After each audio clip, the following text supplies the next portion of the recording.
السلام عليكم. إذا كنت من المتابعين الجدد فلا تنسى الاشتراك في القناة وتفعيل زر الجرس ليصلك كل جديد. يشهد ملعب البريد الواقع في قلب منطقة أكدال بالرباط عملية تجديد شاملة من المتوقع أن تكتمل خلال عام واحد، وتخضع هذه المعلمة الرياضية البارزة في العاصمة لعملية تحديث واسعة، حيث سيتم تجديدها بالكامل في غضون 12 شهراً. ويتميز الملعب بموقعه الاستراتيجي بالقرب من الأحياء الحيوية ووسائل النقل العمومي، مما يجعله وجهة مميزة للفعاليات الرياضية.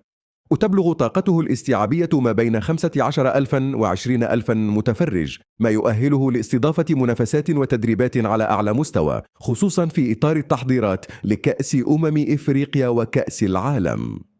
ويعد هذا المشروع الذي تبلغ تكلفته 20 مليون درهم ثمرة تعاون بين وزارة الرياضة وولاية الرباط والجامعة الملكية المغربية لكرة القدم